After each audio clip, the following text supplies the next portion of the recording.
അതെ.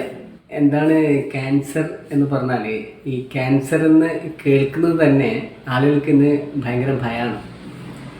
ഇന്ന് ആ മഹാരോഗമില്ലാത്തവർ ഇല്ല എന്ന് തന്നെ വേണമെങ്കിൽ നമുക്ക് പറയാം. അല്ല, എന്താണ് ക്യാൻസർ എന്ന് ഞാൻ മനസ്സിലാക്കിയ കാര്യം വളരെ സിമ്പിളായിട്ട് പറഞ്ഞാൽ, നമ്മുടെ നാട്ടിൽ ഈ നാട്ടിൻപുറത്തൊക്കെ പണ്ട് അടുക്കളയിലെ വേസ്റ്റൊക്കെ അപ്പോൾ തന്നെ കളയുന്ന സ്വഭാവമായിരുന്നു, ഒരു ശീലമായിരുന്നു. അല്ലേ, കണ്ണൂർ ഭാഷയിൽ പറഞ്ഞു കഴിഞ്ഞാൽ ഒരു അടുക്കളയിൽ നിന്ന് നീട്ടിയൊരു മറിക്കലും ചാടലും ഒക്കെ ഇങ്ങനെയാണ് പറയാം.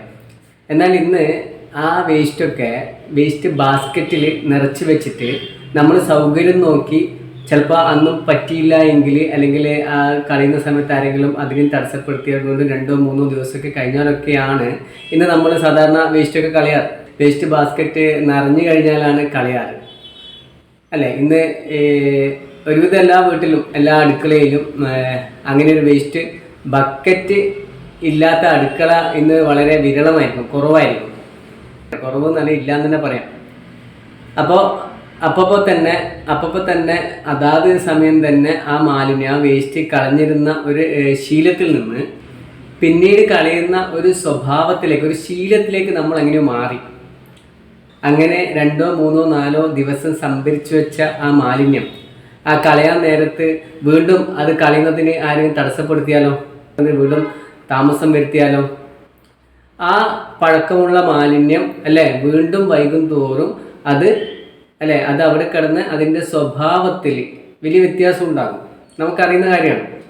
അല്ലേ, ആദ്യം തന്നെ കളയുന്നതെങ്കിൽ ആദ്യം വലിയ ദുർഗന്ധമോ നാറ്റമോ ഒന്നും ഇല്ലാതെ നമുക്ക് എളുപ്പം കൈകാര്യം ചെയ്യാൻ പറ്റിയിരുന്ന ആ മാലിന്യം ദിവസങ്ങൾ കഴിയുന്നതിന് വലിയ ദുർഗന്ധമായി മാറി.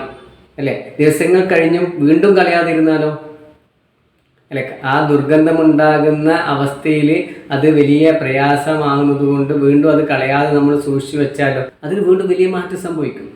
അല്ലെ, കുറച്ച് ദിവസം വെച്ചാൽ തന്നെ നമുക്ക് പുഴു വരുന്നത് കാണാം. ഇതുപോലെ പണ്ട് നമ്മുടെ ശരീരത്തിലെ മാലിന്യങ്ങളെ അപ്പോൾ തന്നെ കളയുന്ന ഒരു സ്വഭാവമായിരുന്നു, ഒരു ശീലമായിരുന്നു നമ്മുടെ പഴയ കാലത്ത്. അത് തുമ്മലായും ജലദോഷമായും ചുമയായും പനിയായും വയറിളക്കമായും ഒക്കെ അതിനെ അപ്പോൾ പോകാൻ അനുവദിച്ചിരുന്നു നമ്മൾ പണ്ടുള്ള നമ്മുടെ പഴയ തലമുറ. പണ്ട് നമുക്ക് ഇടയ്ക്കിടെ വയറിളക്കുന്ന സ്വഭാവം തന്നെ, ഒരു ശീലം തന്നെ നമുക്ക് പണ്ട് ഉണ്ടായിരുന്നു. ഇന്ന് ശരീരം അത് സ്വയം ഏറ്റെടുത്ത് നടത്തിയാലോ, അല്ലെ, ആലോചിച്ച് നോക്കൂ. അറിയാതെ എങ്ങാനും ഒന്ന് വയറിളകിപ്പോയാൽ, അല്ലേ, അത്രയും നാറ്റമുള്ള ആ മോശപ്പെട്ട മാലിന്യം പുറത്തേക്ക് കളയാൻ ശരീരം തീരുമാനിക്കുമ്പോൾ നമ്മളെന്താ ചെയ്യുക? അതിനെ ആൻറ്റി ഡ്രഗ്സ് ഉപയോഗിച്ച് തടസ്സപ്പെടുത്തുകയാണ് ചെയ്യുന്നത്. അല്ലേ, പണ്ടൊക്കെ പറയുക വർഷത്തിൽ 2-3 തവണയൊക്കെ പനിക്കണമെന്നാണ് പണ്ടൊക്കെ പറയാറ്.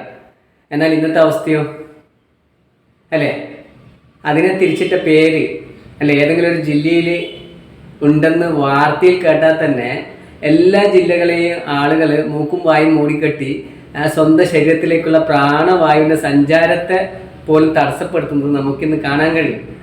അല്ലേ, ഞാൻ പറഞ്ഞു വരുന്നത്, നമ്മുടെ ശരീരത്തിൽ കെട്ടിക്കിടക്കുന്ന ആ മാലിന്യങ്ങളെ ശരീരം പുറത്ത് കളയുമ്പോൾ പല അസ്വസ്ഥതകളും പല ബുദ്ധിമുട്ടുകളും ഉണ്ടാകും.